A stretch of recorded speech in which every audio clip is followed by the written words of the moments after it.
Evangelio de Juan, capítulo 16, versículo 5. Y cuando ya lo tenga, usted se va a colocar de pie y vamos a leer esta porción de las Escrituras puestos sobre nuestros pies. Evangelio de Juan, capítulo 16, versículo 5. Y si usted no lo tiene en la Biblia, entonces lo puede leer acá en la pantalla con nosotros. Y así todos vamos a poder estar en pie. ¿Está conmigo? ¿Cuántos dicen amén? Leamos, pero quiero que usted lo lea, es decir, quiero oírlo a usted leer. Y vamos a leer hasta el capítulo 15. ¿Está conmigo? Dice la palabra de Dios así, leamos 1, 2 y 3. Pero ahora voy al que me envió, y ninguno de vosotros me pregunta: ¿a dónde vas? Antes, porque os he dicho estas cosas, tristeza ha llenado vuestro corazón. Pero yo os digo la verdad, os conviene que yo me vaya, porque si no me fuera, el Consolador no vendría a vosotros, mas si me fuere, os lo enviaré. Y cuando Él venga, convencerá al mundo de pecado, de justicia y de juicio. De pecado, por cuanto no creen en mí. De justicia, por cuanto voy al Padre y no me veréis. Y de juicio, por cuanto el príncipe de este mundo ha sido ya juzgado. Aún tengo muchas cosas que deciros, pero ahora no las podéis sobrellevar. Pero cuando venga el Espíritu de verdad, Él os guiará a toda verdad, porque no hablará por su propia cuenta, sino que hablará todo lo que oyere y os hará saber las cosas que habrán de venir. Él me glorificará, porque tomará de lo mío y os lo hará saber. Todo lo que tiene el Padre es mío. Por eso dije que tomará de lo mío y os lo hará saber. No sé si usted alguna vez en la vida ha sido un mal amigo, porque muchas veces somos buenos identificando a los malos amigos, a las malas influencias, pero a veces uno es el mal amigo, ¿no? Uno es el malo, solamente que le cuesta reconocer. Por ejemplo, cuando yo era un niño, yo estaba estudiando en la primaria, casi no tenía amigos, pero se me acercó una niña y la niña se enamoró de mí. Entonces yo dije, voy a mirar a ver qué le puedo sacar. Y la niña era una niña muy consentida, demasiado consentida era ella, porque llegaba el papá y la recogía y la abrazaba. Entonces la niña me dijo: Rubén, ¿usted quiere ser mi novia? Yo le dije, no, novios no, pero yo era un niño pequeño, muy chiquito, creo que estaba más o menos en segundo de primaria. Pero después, en la cafetería del colegio, había como una miscelánea también. Y en la miscelánea habían unos colores Faber-Castell de doble punta. Eran como 24 colores. Y yo miraba mis colores feitos, ahí esos colores como de cartón. Y yo miraba esos Faber-Castell y yo decía, yo quiero tener eso, pero ¿cómo haré? Entonces yo, que fui un mal amigo, le dije a mi amiguita: vea, yo le digo que seamos novios si usted le dice a su papá que me compre esos colores. Y ella, como estaba tan enamorada de mí, me dijo: hágale, cuente con eso, que mi papá plata es lo que tiene. Y si yo le digo que me los compre, me los compra. Y yo le digo que me los compre para mí, pero yo se los regalo a usted, porque mi amor y todo lo mío es tuyo. Entonces yo le dije, listo, va para esa. Entonces ella me dijo, pero deme un beso. Yo le dije, no, hasta que no hayan colores, no hay besos. Y así fue una semana donde ella me buscaba para estar conmigo, porque ella quería estar conmigo, ser amigo, pero yo era un ¿qué? Mal amigo, porque eso no se le hace a un amigo. Eso que yo hice se llama interés, estar con una persona para mirar qué beneficio tiene a cambio. Entonces el martes yo le dije, bueno, ¿y qué dijo su papá? No, es que no hablaba. Bueno, el miércoles ya le dije a mi papá, pero mi papá me dijo que no tiene plata. Y yo, pero al fin, ¿qué? ¿Tiene o no tiene? No, pero deme el besito y yo me animo. Yo, no, señora. Y fue así hasta que el viernes el papá le dijo, no te voy a comprar los colores porque no tengo dinero. Y efectivamente yo terminé mi amistad con ella. Y confieso aquí delante de ustedes que fui un mal amigo, porque en la vida hay buenos amigos y malos amigos. Hay buenas influencias y malas influencias. Y este pasaje que acabamos de leer nos enseña que nosotros tenemos una amistad que nos conviene, y es la amistad con el Espíritu Santo. Que así como en el mundo hay personas que no nos convienen, que nos hacen daño, que nos alejan de la familia, que nos alejan del propósito de Dios, asimismo hay un amigo que quiere ser tu amigo, y es el Espíritu Santo. Y nos muestra el pasaje que los discípulos, los 12 discípulos, tuvieron una relación muy profunda de amistad con Jesús. Jesús se convirtió en el parcero de ellos. Durante 3 años y medio ellos iban y venían predicando el evangelio, pero se crearon lazos de amistad a tal punto que parecían hermanos. Y Jesús se convirtió en ese amigo que sí conviene, ¿cierto? Pero en el aposento alto, Jesús les dice a sus amigos, ¿cómo les dice a sus amigos? Como la canción, me tengo que ir, me tengo que ir. ¿Y qué fue lo que produjo esta afirmación? ¿Qué es lo que produjo esta decisión de Jesús en sus amigos? ¿Qué acabamos de leer? Ahí en el versículo 6, ¿qué produjo? Una profunda tristeza, una gran tristeza, emoción de profunda tristeza. Pero como Jesús es un amigo que conviene, Él les dijo, a ustedes les conviene que yo me vaya. Qué afirmación tan dura de asimilar. A ustedes les conviene que yo me vaya. Y por eso yo quisiera en esta noche hablarle de por qué nos conviene ser amigos del Espíritu Santo. ¿Por qué nos conviene ser amigos de esa persona que Jesús dejó para nosotros? ¿Por qué? Se iba Jesús, pero nos iba a dejar un mejor amigo de lo que fue Él. Y pareciera esto como cuando los papás se van a separar.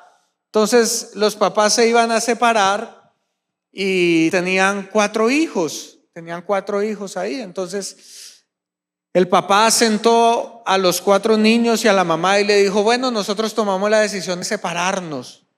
Ya no vamos a seguir más.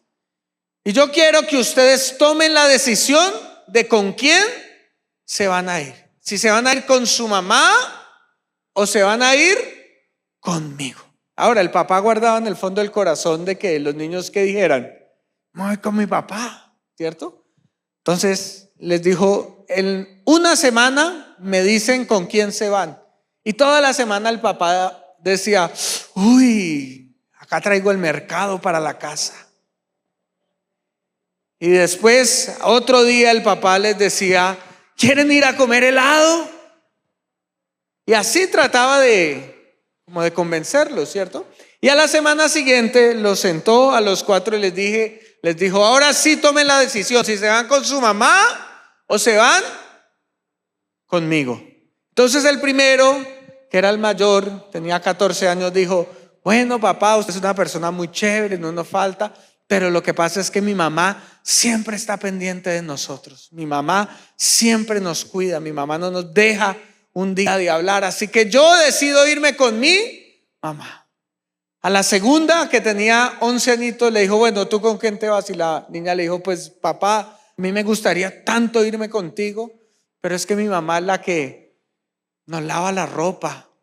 Mi mamá siempre es la que me pone los calcetines del mismo color, mientras que cuando usted me viste me pone uno negro con uno rojo. Entonces yo decido irme con mi mamá. Al tercero, que tenía 9 añitos, le dijo: bueno, papá, muy rico irme contigo, pero yo me voy con mi mamá porque mi mamá cocina delicioso. Cosa tan buena, mientras que usted siempre salimos a la calle, al restaurante, y yo me voy con mi mamá. Entonces el Señor ya estaba como ofuscando. Entonces le preguntó a la niña más pequeña, que tenía 6 años: bueno, mamita, princesa de mi corazón, ¿tú con quién te vas? La niña le dijo: pues papi, la verdad yo siempre estaré contigo, tú siempre estarás conmigo, pero yo decido irme con mi mamá. Y el papá se levantó bravo y dijo: pues ya hemos tomado la decisión, todos nos vamos a vivir con su mamá. Es lo mismo que pasa acá en el pasaje. Está Jesús diciendo: aunque yo soy bueno, aunque yo tengo lo mejor, les conviene tener un amigo mejor que yo. Y yo me puse a reflexionar eso y yo dije: ¿qué prefiere usted? ¿Tener a Jesús vivo el día de hoy o estar con el Espíritu Santo? Y yo por dentro decía: yo quisiera haber conocido a Jesús. Usted se imagina el privilegio de haber estado con Jesús, de ver sus milagros, sus predicaciones. Yo soñaría con haber vivido en los tiempos de Jesús y que su misericordia me haya alcanzado para ser un discípulo. Pero no se pudo, nací 2000 años después. Cuando leo esto me dice Jesús: Rubén, te conviene, en vez de haber vivido conmigo hace 2000 años, que te conviertas en el amigo del Espíritu Santo. Y entonces ahora Jesús nos explica cuáles son las razones, por qué nos conviene. Así como esos niños dijeron: yo me voy con mi mamá por esto y por esto, así Jesús está tratando de convencer a los discípulos y de convencernos a nosotros por qué nos conviene ser amigos del Espíritu Santo. Y la primera razón por la que nos conviene ser amigos del Espíritu Santo es que el Espíritu Santo convence al pecador.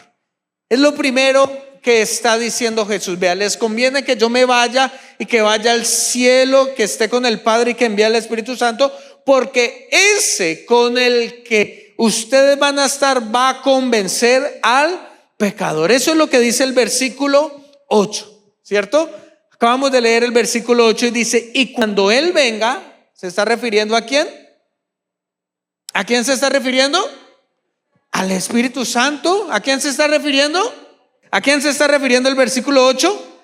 Al Espíritu Santo. Convencerá al mundo de pecado, de justicia y de juicio. Es lo primero que hace el Espíritu Santo, que debemos ver algo en Él para nuestro favor y nuestro provecho. El Espíritu Santo es quien convence de pecado, de justicia y de juicio. Y entonces viene la pregunta: ¿qué es convencer? ¿Qué es convencer?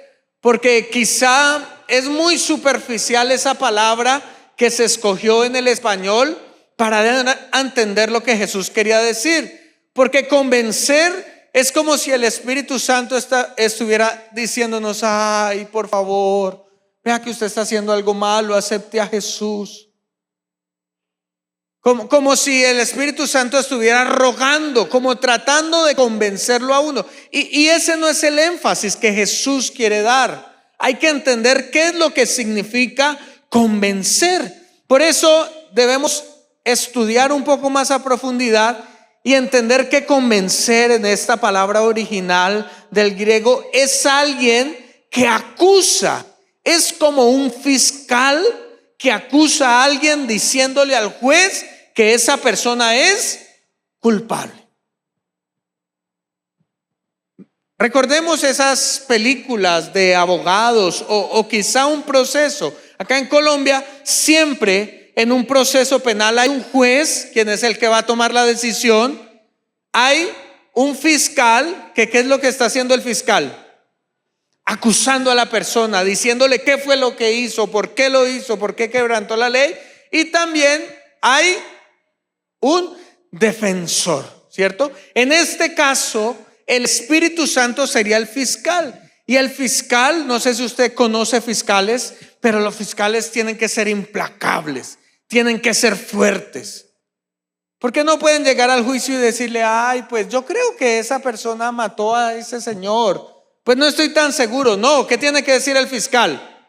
Él lo hizo, él robó, él violó, él asesinó. Y eso es lo que hace el Espíritu Santo, nos acusa de pecado. Y en la Biblia nos muestran dos tipos diferentes de abogados, porque en 1 de Juan capítulo 2 también dice que Jesús es un abogado, ¿cierto? Porque abogado tenemos ante el Padre, Jesucristo el justo. Y allí da la idea de entender y nos hace entender de que Jesús no es un fiscal, sino que Jesús es un ¿qué? Es un defensor, ¿cierto? Que es la labor contraria a la que hace el Espíritu Santo. Jesús nos defiende como justos delante del Padre. Es decir, cuando nosotros aceptamos a Cristo en nuestro corazón, entonces ahora Jesús lo que le está diciendo al Padre es, sí, Él se equivoca, pero yo ya lo justifiqué.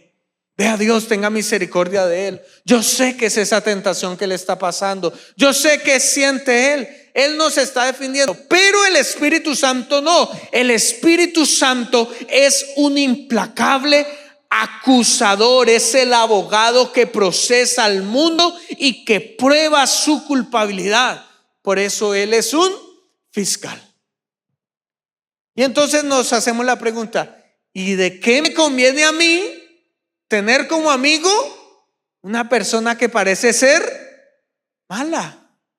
Una persona que parece no tener dilaciones, que no titubea. Yo no es que litigue mucho en lo penal, no es mi especialidad, pero una vez, mientras yo hacía mi práctica, me tocó hacerlo. Y yo era el abogado de las víctimas, es decir, yo tenía que trabajar de la mano con el fiscal. Y cuando llegábamos a las audiencias, porque la señora, la víctima, había muerto a causa de un accidente de tránsito y el que la había matado pues era culpable porque no atendió las normas, porque no tenía ni la culpa en los papeles, nada tenía y era un motociclista imprudente. Y yo dije, este caso lo ganamos porque lo ganamos. Porque era muy fácil probar de que la señora iba bien y fue el otro el que se equivocó. Pero ¿sabe qué pasó? Perdimos el caso. ¿Y sabe por qué lo perdimos? Por culpa de la fiscal. Porque la fiscal nunca hizo su trabajo. Cuando había que hacer los alegatos, antes de empezar la audiencia, la fiscal me decía, venga abogado, ¿por qué es que estamos acá? Muéstreme a ver usted qué hizo ahí en sus cuadernos. Yo le decía, no, porque esto es lo que yo voy a hacer y si yo se lo paso a usted, voy a quedar delante de los que me contrataron como que yo no hice nada, haga usted lo suyo. No, es que yo no he alcanzado a leer esto. Lo que pasa es que a mí hace poco me metieron y yo por dentro decía, ¿qué hago? Pero como debo tener una ética, yo dije, tengo que defender a mi cliente, a las víctimas. Me tocó pasarle lo que yo había hecho como abogado defensor. Y entonces ella leyó totalmente lo que yo había preparado. Cuando me tocó hablar a mí, yo dije lo que dijo la fiscal.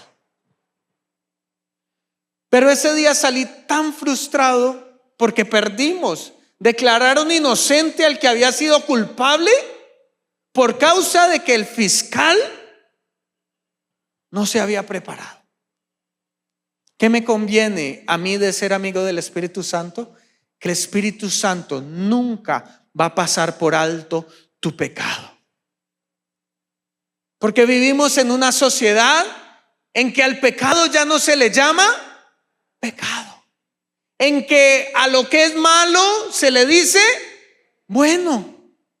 En que frente a nuestra propia justicia somos justos delante de Dios.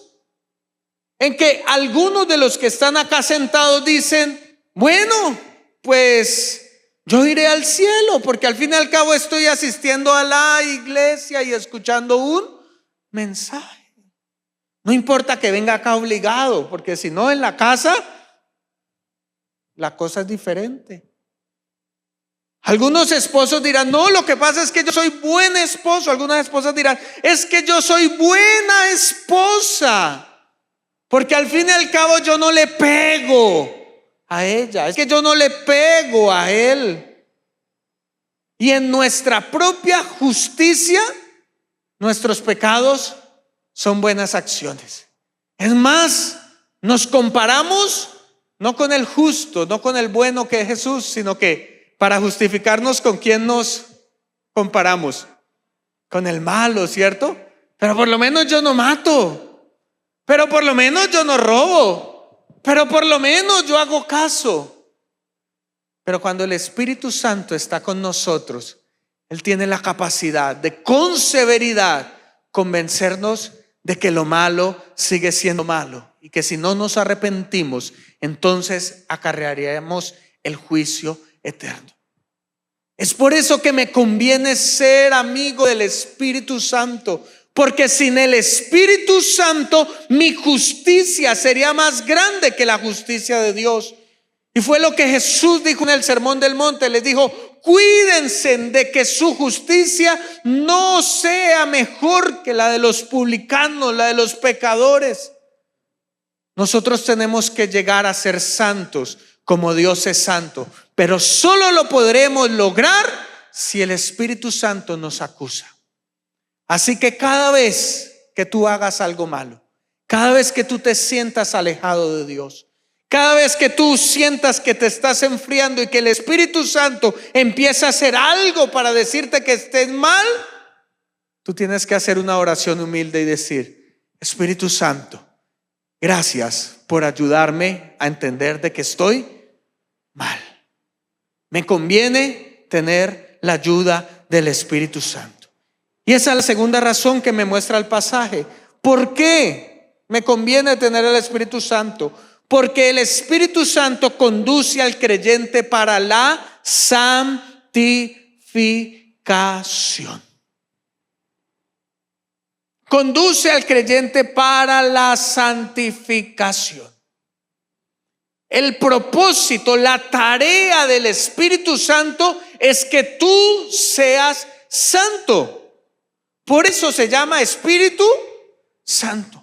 Porque su trabajo es purificarte, hacerte cambiar, hacerte perfecto como Cristo es perfecto. Por eso el que se rehúsa a creer en Cristo no tiene perdón. Todos los demás pecados serán perdonados, menos la blasfemia contra el Espíritu Santo. Sí, si un homicida que ha matado a un niño después de haberlo violado entrega su vida a Cristo Jesús, el Espíritu Santo le acusa y el Espíritu Santo le hace entender que es pecador y Cristo lo perdona. Pero aquel que aunque no haya cometido ningún delito, que aunque crea que se porta bien y no cree en Cristo, el Espíritu Santo, ¿qué dice? Yo aquí no puedo hacer nada. Ha blasfemado contra mí, es decir, ha impedido la ayuda que yo tengo para él. Porque creemos que blasfemar es maldecir al Espíritu Santo. No. Blasfemar es decirle, Espíritu Santo, lo que tú viniste a hacer, conmigo no. Con el que está al lado, que ese sí lo necesita, ¿cierto? Porque a veces sucede así. Estamos escuchando la predicación y ¿qué decimos por dentro? Uy, ojalá estuviera acá mi hijo para escuchar lo que el pastor está diciendo. Uy, menos mal vine con mi esposa y para reafirmar, en vez de decir amén, voy a mandar un codazo. Y el Espíritu Santo te dice en esta noche, mi tarea incansable es santificarte a ti. Y Él no descansará hasta que lo haga. Por eso Él quiere que tú le aceptes, que tú aceptes tu pecado, que tú te sientas mal por lo que estás haciendo y corras a los brazos de Cristo. Que no te suceda como le sucedió a Marilyn Monroe. Marilyn Monroe quizá fue la mujer más hermosa del siglo anterior. Y dice la historia que un predicador empezó a sentir en su corazón que tenía que hablar con ella. Y Dios le llevaba y él le pedía una cita y ella, no tengo tiempo. Hasta que un día le dijo, ay, dígame lo que me tiene que decir porque ya estoy cansado de usted. Y ese hombre empezó a decirle, necesitas a Cristo. Una religión no te va a salvar.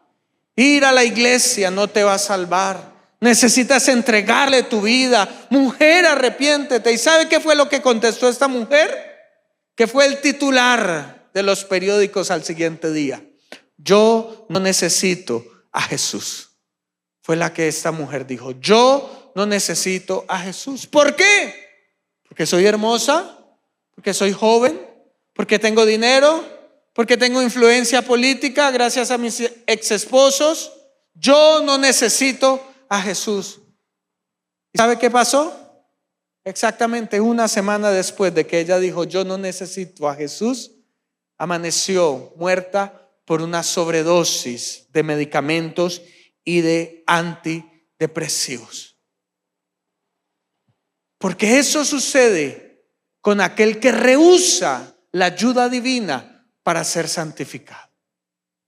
Tú puedes venir y sentarte acá y tu cuerpo estar acá, pero tu espíritu necesita tener un encuentro con el Espíritu Santo para santificar. Por eso el versículo 13, Jesús dijo, pero cuando venga el Espíritu de verdad, Él los guiará a toda verdad. Él los conducirá como un padre que conduce de la mano a su hijo. Por eso nosotros debemos buscar que el Espíritu Santo nos guíe, porque cuando nosotros andamos de la mano con el Espíritu Santo, entonces Él nos santifica. ¿Qué le parece si levanta un momentico su mano derecha y dígale, Espíritu Santo, yo quiero que tú me guíes en la vida? Otra vez dígalo, Espíritu Santo, yo quiero que tú me guíes en mi vida. Y número 3, quiero terminar diciendo lo que dice el versículo 14. Él, hablando del Espíritu Santo, Él me glorificará porque tomará de lo mío y lo hará saber. Lo tercero que hace el Espíritu Santo es que Él me capacita para la misión de mi vida. ¿Y cuál es la misión de mi vida? Ahí está muy claro. Glorificar a Cristo. No hay otra razón para la cual tú has venido a este mundo sino para glorificarlo a Él. Y lo que está diciendo Jesús es, cuando ustedes aceptan la amistad del Espíritu Santo, Él me va a glorificar a mí, porque la gloria debe ser para Cristo y no para nosotros. Porque nosotros vivimos en un evangelio donde Cristo pareciera que nos estuviera rogando y diciendo, déjeme entrar a su corazón, por favor. Vea, déjeme entrar a su vida. Déjeme entrar en sus decisiones. Vea, déjeme entrar en su familia, en su economía. Yo le hago bien. Y no parece que es así la vida cristiana. Es lo contrario. Somos nosotros quienes le rogamos a Cristo que nos deje entrar a la vida de Él. Por eso ese evangelio de pare de sufrir no existe, o bueno, sí existe, pero es lo que la Biblia llama la apostasía. Ese evangelio que te dice, si tú te conviertes ya no vas a tener problemas. Dios quiere que tú le sirvas porque Él te va a hacer rico, porque Él va a sanar tu enfermedad, porque nunca más vas a sentir temor si estás con Cristo. No, ese no es el verdadero evangelio. En este mismo discurso Jesús le dijo a sus discípulos: en este mundo tendréis mucha aflicción, pero no se preocupen porque yo he vencido al mundo. Si yo soy glorificado, entonces ustedes van a vencer conmigo. Y la pregunta es: ¿qué es glorificación? Para nosotros quizá glorificación es ser famosos, porque la gloria, la fama, tener 10,000 seguidores en el Instagram, o quizá glorificación es que a todo lo que yo diga me digan que sí y que nadie me diga que no. Pero ¿sabe qué significa glorificación para el Evangelio de Juan? Sufrimiento. Cada vez que usted en el Evangelio de Juan lee la palabra glorificación, es sinónimo de sufrimiento que con el tiempo trae un mayor estado. Jesucristo fue glorificado. ¿Y cuándo fue glorificado? ¿Cuando subió al cielo? ¿Cuando se sentó a la diestra del Dios Padre? No. ¿Cuándo fue glorificado Jesús? En la cruz del Calvario. Por eso la Biblia dice: con Cristo estoy juntamente crucificado. Porque si tú quieres la gloria del evangelio, tienes que estar crucificado junto con Él. Porque después de la crucifixión, entonces viene la ascensión, y entonces es cuando el Padre dice: ahora sí te voy a recompensar. Y es lo que está diciendo: si ustedes son amigos del Espíritu Santo, el Espíritu Santo te va a purificar de esas malas intenciones que tenemos en la vida, de esas intenciones de que todo nos tiene que salir bien. No, el Espíritu Santo te dirá: yo quiero glorificar a Cristo en tu vida. Pastor, pero ¿cómo puedo glorificar yo a Cristo? Cada vez que tú tienes una aflicción y tú la vences, Cristo es glorificado a través del Espíritu Santo. Cada vez que tú tienes una necesidad y con fe clamas, si el Señor te responde, tú no dices: esto lo hice porque yo fui bueno. No, tú dices: lo que ocurrió fue para la gloria de Dios. Acabamos hace unos minutos de escuchar el testimonio de la hermana Magali. Yo fui consciente de su proceso, yo le discipulé y entendí el sufrimiento de ella por no casarse, porque sabía cuánto anhelaba ella tomar la cena del Señor, pero su esposo decía no. No era una decisión de ella. Pero después de la muerte de su hijo, ellos fueron glorificados porque entendieron el sufrimiento. Pero ¿sabe qué hizo el sufrimiento en el matrimonio de ellos? Los unió. Y ahora ella se paró acá y ¿qué dijo? Para la gloria de Jesús. Porque el Espíritu Santo está conmigo para que tú no te lleves la gloria de lo bueno que ocurre. Para que tú entiendas que todas las cosas te ayudan para bien. Lo malo ayudará a glorificar a Cristo y lo bueno será para darle la gloria a Dios.